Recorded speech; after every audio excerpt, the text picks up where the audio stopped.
Hello everybody, nice to see you again through Sunny Boy channel.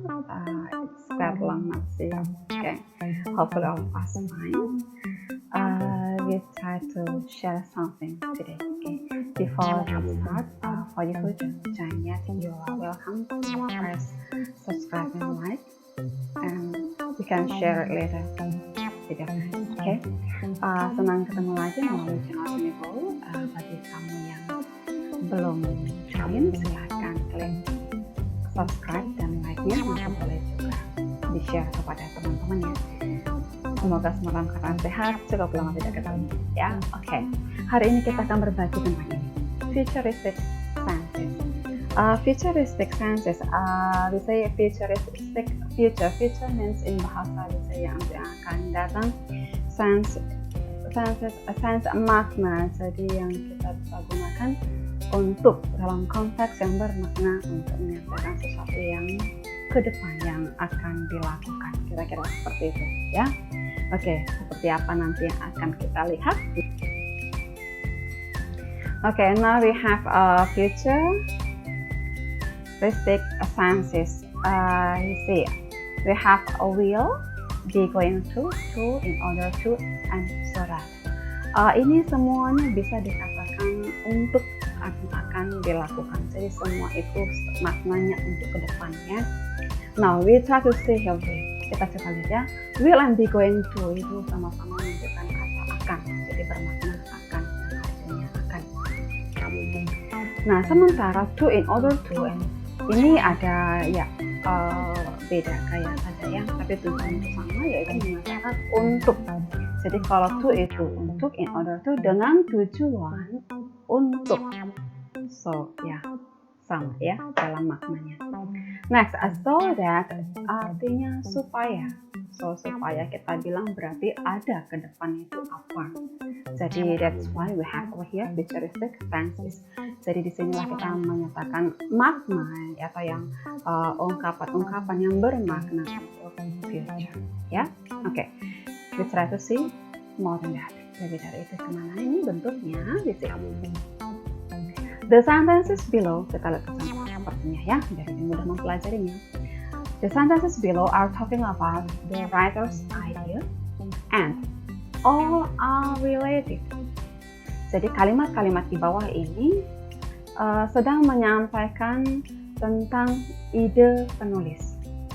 Penulisnya siapa, bisa aja siapa aja boleh ya, kita nulis contoh doang di sini, dan semuanya berkaitan sih. Jadi nanti ada beberapa kalimat ya, jadi semuanya nanti berkaitan. Okay?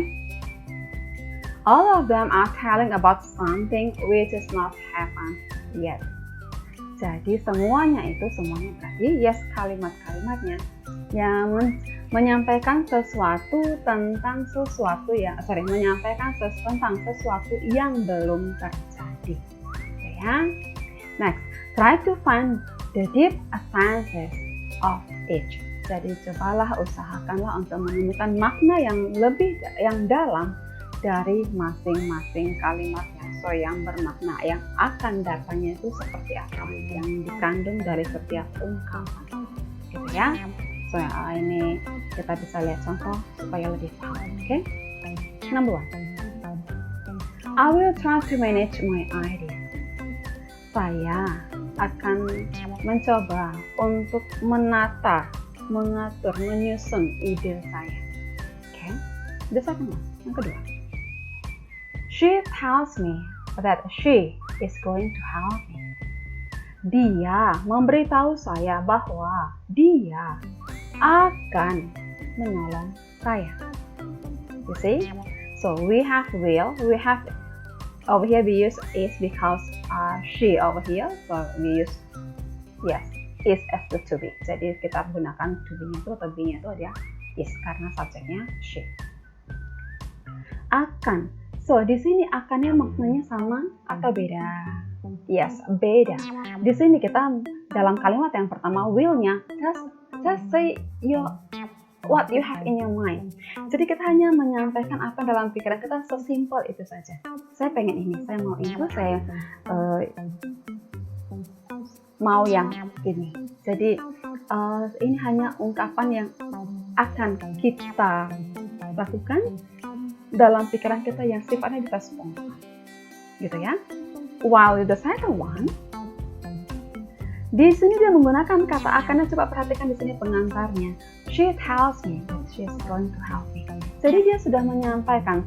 Dalam hal ini bisa kita katakan kata akan di sini lebih dalam daripada will. Yes. Dalam will kita bisa menyampaikan dengan cara yang spontan, sementara dalam menggunakan be going to, yes, lebih dalam lagi seperti yang sudah disampaikan, jadi sudah ada di penekanan. Ya, something like that. Jadi seperti ini mungkin sudah terencana, sudah ada niat yang ya mungkin sudah mulai dipersiapkan, gitu ya. Oke. Next, number 3. Honestly, I want to make it simple. Sejujurnya, saya mau membuat itu sederhana. 2. Di sini yang di bold itu ikut want because of. Over here we have kebetulan to-nya di sini. Ini kita menggunakan predikatnya want. Kebetulan saja ya. Nah, bisa juga yang lain, bisa nggak ada masalah. Nah, kebetulan di sini menggunakan want. Want itu jika kita mengatakan keinginan kita ingin melakukan sesuatu untuk yang dilakukan itu otomatis yes, baru sebatas ingin, makanya menggunakan to. Ini biar mempermudah pemahaman saja ya. Jadi I want to make it simple. Over here kita menggunakan predikatnya want, subjeknya I. Predikatnya want itu ingin, artinya ingin untuk melakukan sesuatu. Untuknya itulah yang yes, yang dinyatakan di sini dengan kata to dalam futuristic senses kita. Jadi yang bermakna untuk future kita di sini kita menggunakan to-nya. Ini hanya sekedar contoh saja. Kebetulan kita menggunakan predikatnya kata ingin. Gitu ya. Jadi yang penekanannya sebenarnya pada to. Bisakah menggunakan kata kerja yang lain? No problem, nggak ada masalah. Jadi bisa pakai yes, try to, kebetulan ini kebetulannya ada ya. Bisa juga. Karena try itu selalu kalau ingin mencoba kita mau mencoba melakukan sesuatu berarti itu belum dilakukan. So kita try to, itu selalu satu paket. Just like want to. Okay, seperti itu ya. Now, number 4, I need it simple in order to make everyone understand it. Saya perlu itu yang sederhana saja dengan tujuan untuk membuat setiap orang mengerti itu. So di sini kita harus lihat in order to-nya, yes, ini yang di bold juga ada pakai make. Okay, that's good. Nah, yang make ini menggunakan bentuk yang pertama infinitive. Why? Because we have this over here too. So in the pattern, sometimes we see to infinitive. Yep, some kinds of verbs. Jadi ada beberapa bentuk kata kerja itu yang kita punya ada berbeda-beda ya. Ada yang startnya dengan infinitive, to infinitive lalu infinitive lalu infinitive sebenarnya sama dengan simple present atau present. So jadi ada yang mengcut to infinitive-nya langsung infinitive, gitu ya. So jadi yang mau kita fokuskan di sini umumnya yang menggunakan to itu adalah to infinitive. Apakah ada model lain? Ada, nanti kita pelajari.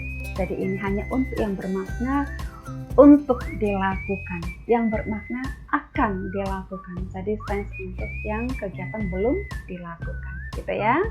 Oke, next. The last one. I need it simple so that everyone can understand it. Saya butuh itu yang sederhana saja supaya setiap orang dapat memahaminya. See? Oke, di sini kita bisa lihat sebenarnya ada serupa tapi tak sama ya. Oke, kita coba compare untuk yang 3, 4, dan 5 ya. Bagian 3 dan 4 sebenarnya ini merupakan formasi ya bisa dikatakan to infinitive ya, gampang ya. To make. Okay. Now, Sementara untuk kita bandingkan antara 4 dan 5, ini sebenarnya dari segi makna itu adalah purpose, tujuannya. Supaya apa? Tujuannya apa? Hasilnya mau apa? Gitu ya. Jadi hasil tujuannya. Nah, perbedaannya di sini untuk yang sama-sama makna untuk hasil atau tujuan yang ingin dicapai itu, untuk yang 4 dia menggunakan to infinitive. Oke, to infinitive ya. Lalu baru dia lanjutkan dengan ya kita maunya tuh apa, buat apa. Nah, sementara untuk yang menggunakan so that, ini langsung saja diikuti oleh sentence. Ini termasuk kalimat ya. Maksudnya sentence itu dia punya subjek, dia punya predikat, satu formasi komposisi kalimat yang sempurna. Sudah. Oke, ya. Jadi dikatakan kalau menggunakan so that hampir bisa dikatakan bahwa ini merupakan dua kalimat, dua ide sempurna di dalam satu kalimat. Karena kalimat biasanya dengan akhiri dengan tanda titik. Tapi di dalam kalimat yang satu ini sebenarnya ada dua ide yang sempurna. Jadi kalau kita pecah maksudnya sempurna, kalau kita pecah dia bisa menjadi dua kalimat yang sempurna. Kalimat yang pertama, I need it simple. Kalimat yang kedua, everyone can understand it. So, jadi dua kalimat ini bisa kita gabungkan menjadi satu kalimat dengan yes. Inilah seolah-olah bisa kita lihat. Ya, bukan seolah-olah. Ini sebenarnya kalau diperjelas sebagai kata penghubung. So, okay. Pelan-pelannya, semoga nanti mudah mempelajarinya. Oke. Jadi di sini kita bisa lihat bahwa untuk nomor 1 sampai dengan nomor 5 kalimat ini sebenarnya ini merupakan seperti yang disampaikan dalam penyampaian yang di awal tadi, ide dari penulis satu sebenarnya ide. Tapi dia menyampaikan idenya itu, tentang idenya itu disampaikan dengan berbagai kalimat. Oke. Dan di sini semuanya menggunakan futuristic tenses yang maknanya untuk yang akan datang. Untuk yang pertama kita lihat tadi will try, lalu yang kedua is going to help. Di sini yang formasi yang kedua ya, be-nya kita gunakan is karena subjeknya she. And next yang ketiga di situ to make. Di sini sebenarnya to make, tapi kenapa ini warna kita bold juga karena ini merupakan predikat yang melekat. To-nya kebetulan melekat pada one, gitu ya. Nah, lalu yang keempat di sini estafet dari yang ketiga. Jadi kalau kita urai itu, saya ingin menyatakan menyusun ide saya, lalu dia membahasakan bahwa dia akan membantu saya dalam konteks yes, mau nyusun ide saya itu ya. Lalu sejujurnya saya ingin membuat ide saya itu sederhana, hitnya itu pada ide ya. Lalu yang keempat, saya perlu itu sederhana, ide itu sederhana dengan tujuan untuk membuat setiap orang memahaminya.